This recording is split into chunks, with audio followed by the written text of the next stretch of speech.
안녕하세요. 세상의 모든 사연과 사랑 이야기를 전해드리는 시간입니다. 오늘의 사연은 안산에 사시는 30대 남성분께서 보내주신 사연입니다. 출산의 기쁨을 느껴보신 부모라면 제가 얼마나 충격적인 일을 겪었는지 상상조차 되지 않으실 거예요.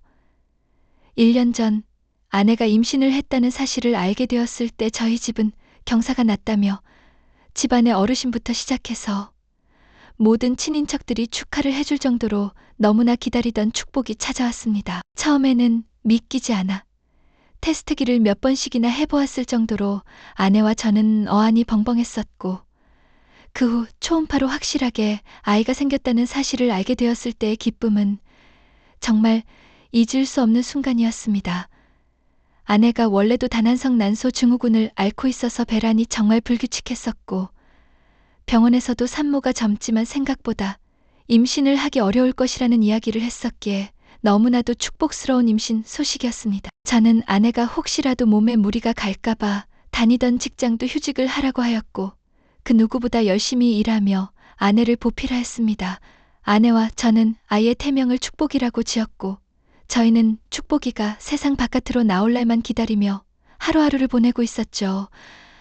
이게 아버지가 된다는 설렘과 책임감 때문이었을까요?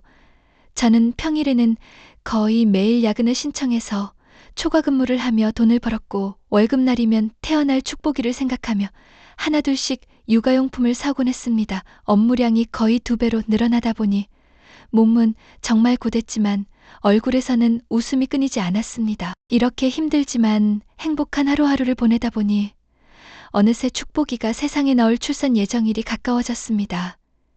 평소처럼 출근해서 일을 하던 도중에 아내의 진통이 시작되었다는 장모님의 연락을 받고 저는 불이 나게 병원으로 달려갔습니다. 너무 떨리고 긴장되는 마음에 교통신호도 조금은 무시하면서 열심히 병원으로 향했습니다. 병원에 도착하니 장모님은 분만실 앞에서 발을 동동 구르고 계셨고, 저는 장모님의 손을 꼭 잡아드리며 마음속으로 기도를 올렸습니다. 아내는 10시간이 넘는 진통 끝에 결국 건강하게 축복이를 출산하였습니다. 드디어 제가 너무나도 기다려왔던 순간이 된 것이죠.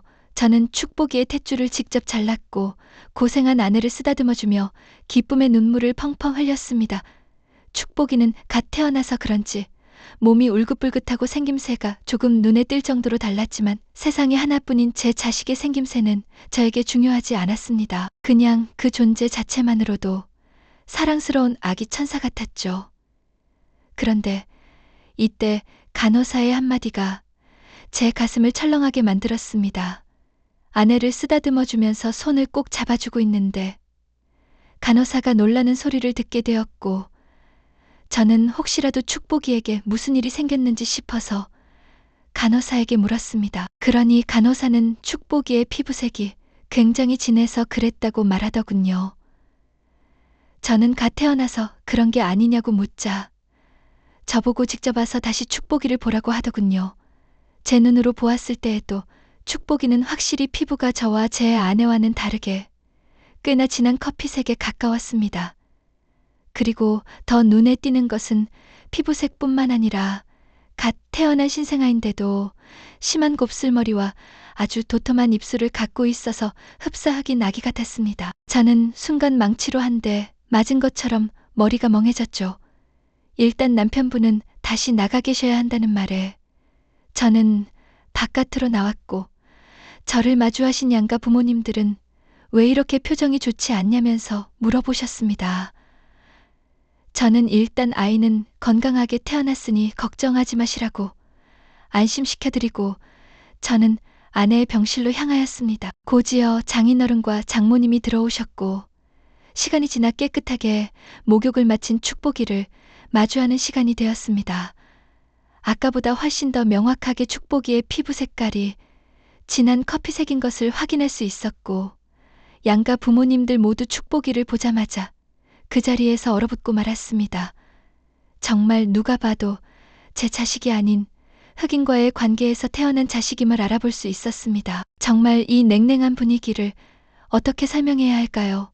분위기는 너무나도 심각해졌고 태명처럼 축복받아야 할 아이가 너무나도 무거운 공기 속에서 울고 있었습니다. 저는 우선 이 불편한 분위기와 무거운 분위기에 속이 답답해 미칠 것 같아서 바깥으로 나갔고, 병실 안에서는 제가 나가자마자 장모님이 어떻게 된 일이냐면서 제 아내를 다그치는 목소리가 들려왔습니다. 솔직히 이것은 친자 확인 검사를 진행할 필요도 없을 만큼 너무나도 흑인의 유전자를 물려받은 흑인 혼혈이었습니다. 축복이가 태어난 그날부터 저희 집의 막장 일대기는 시작되었습니다. 아내는 변명조차 할 수 없는 이 상황을 받아들이고 결국 저에게 모든 사실을 이실직고 하더군요. 아내가 임신 전 다니던 회사는 외국인 모델들을 연결시켜주는 모델 에이전시였는데 여기서 한국에 스케줄이 있어서 들어온 흑인 모델과 관계를 가졌다고 했습니다. 처음에는 전혀 불륜을 벌일 생각을 하지 않았지만 흑인 모델이 한국에 거주하는 동안 본인이 통역도 해줘야 하고 스케줄 관리를 해주다 보니 퇴근 이후에도 계속 연락이 오고 출근해서는 거의 매일 붙어 있다 보니 자신도 모르게 친해졌다고 말했습니다. 그리고 너무 부끄럽지만 흑인 남성이 거대하다는 이야기를 주변에서 듣다 보니 너무나도 호기심이 생겨서 딱 하루 실수를 했는데 임신을 하게 된 것 같다고 말하더군요. 저는 이 말을 듣자마자 배신감과 분노에 눈물이 주르륵 흘렸습니다. 저는 아내가 사실을 이실직고 하는 것을 증거자료로 남기기 위해 녹음을 해두고 있었고, 며칠 뒤 장인과 장모를 찾아가 아내와 대화했던 녹음본을 들려드렸습니다. 장인어른은 그 자리에서 땅이 꺼져라 한숨을 쉬시더니 담배를 꺼내서 연달아 태우셨고, 장모님은 쉴 새 없이 우셨습니다. 제가 저희 부모님처럼 너무나도 사랑하던 분들에게 이런 충격적인 이야기를 전해드린 것에는 죄책감이 있지만 결국 절대로 숨길 수 없는 사실이다 보니 제 선택에는 후회가 없습니다. 아내는 원래 산후조리원에서 몸을 회복할 예정이었으나 장인 어른과 장모님의 불같은 화로 인해서 아이를 데리고 바로 친정집으로 들어왔습니다. 며칠 뒤 장인 어른은 저에게 너무 미안하다면서 자네에게 너무나도 씻을 수 없는 상처를 주게 되어 장인 어른으로서 한 남자로서 사죄를 구하겠다고 하시더군요. 저는 그 말에 마음이 무너져 내렸고 한참을 펑펑 울었습니다. 저는 그 후 이혼 절차를 준비하였고 그 와중에 더욱더 충격적인 사실을 알게 되었습니다. 아내가 불륜을 저지른 대상은 흑인 한 명이 아닌 최소 4명 이상의 외국인 모델과 바람을 피웠다는 것입니다.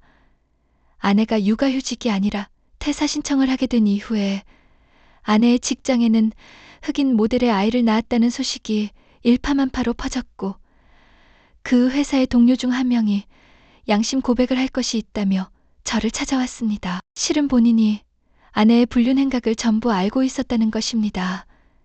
예전부터 이 사실을 전해야 할지 말지 고민하다가 남의 집안일에 괜히 끼어들었다가 자신에게도 피해가 올까봐 망설이고 있었는데 회사에 퍼진 소문을 듣고 드디어 알릴 때가 됐다고 생각이 들어 저를 찾아왔다고 말했습니다. 직장 동료분의 이야기를 들어보니 아내는 평소에도 외국인 모델들과 자주 관계를 맺어왔으며 외국인의 특성상 짧은 기간 단기 비자로 일을 하고 다시 귀국하기 때문에 서로 조심하면 불륜 사실을 들킬 수가 없고, 외국인 모델들 또한 돈도 벌고 뽕도 따는 일석이조의 상황을 굳이 거절할 이유가 없기 때문에 적극적으로 들이대는 제 아내와 쉽게 관계를 맺어왔을 것이라 하더군요. 본인이 이런 사실을 알게 된 이유는 아내와 관계를 맺은 모델 중 한 명이 본인에게 찾아와서 자신의 담당 매니저이자 제 와이프인 김미영과 관계를 했는데 너도 나랑 좋은 시간 보내지 않겠냐고 들이대는 이야기를 듣게 되면서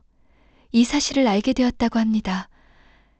그리고 정말 유감스럽게도 아내분께서 최소 4명은 넘게 외국인 모델들과 관계를 가졌을 것이라고 말하였습니다. 저는 이런 충격적인 사실에 겨우 억누르고 참아왔던 분노가 폭발하였고, 이 충격적인 사실도 장인과 장모를 찾아가 전해드렸습니다. 그제서야 아내는 방에서 기어나와 울면서 말하더군요.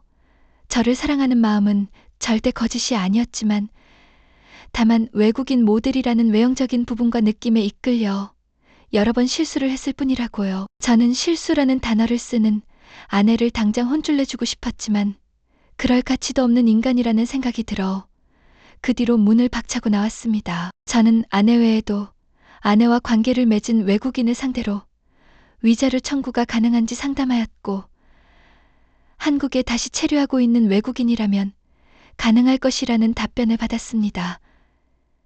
다만 안타깝게도 그 외국인들은 현재 한국에서 일을 하지 않고 있었으며 마지막으로 한국에 왔던 것도 최소 1년은 지났다고 하더군요. 정말 지구 끝까지라도 따라가서 따지고 보상을 받고 싶었지만 결국 어쩔 수 없는 현실이었습니다. 저는 와이프를 상대로만 위자료를 받게 되었고 그 뒤로 그 사람의 모든 흔적을 집에서 지워버렸습니다. 시간이 흘러 제가 듣게 된 전 와이프의 소식까지 알려드리자면 혼혈인 아이를 혼자서 키운다는 미혼모인 척을 하다가 결국엔 동네 아줌마들에게 불륜 사실을 들켜서 장인과 장모를 모시고 엄청 멀리 이사 갔다는 소식을 끝으로 행방을 알 수는 없습니다. 아내가 만약 피부색이 도드라지게 티가 나지 않는 아시아계 모델과 바람을 폈다면 저는 아내의 외도 사실을 알게 될 수 있었을까요? 저는 아마도 평생 그 사실을 모른 채 뻐꾸기 아빠처럼 살았을지도 모릅니다. 그래서 그 뒤로 저는 독신으로 살기로 마음먹었습니다. 출산의 기쁨이 저에게는 최고의 고통으로 남았기 때문에 또 새롭게 아이를 낳고 키울 자신이 없습니다. 주변의 형님이나 누님들은 저에게 그냥 새 출발을 하라고 말씀하시지만 솔직히 제 가슴에 큰 구멍이 난 것처럼 사람을 만날 자신이 없습니다. 너무나도 괴롭고 슬픈 하루를 보내다가 요즘에서야 그나마 정신을 차리고 제 일을 하면서 살고 있습니다. 세상은 크고 넓으니 저와 같은 일을 겪으신 분들이 계시겠지요.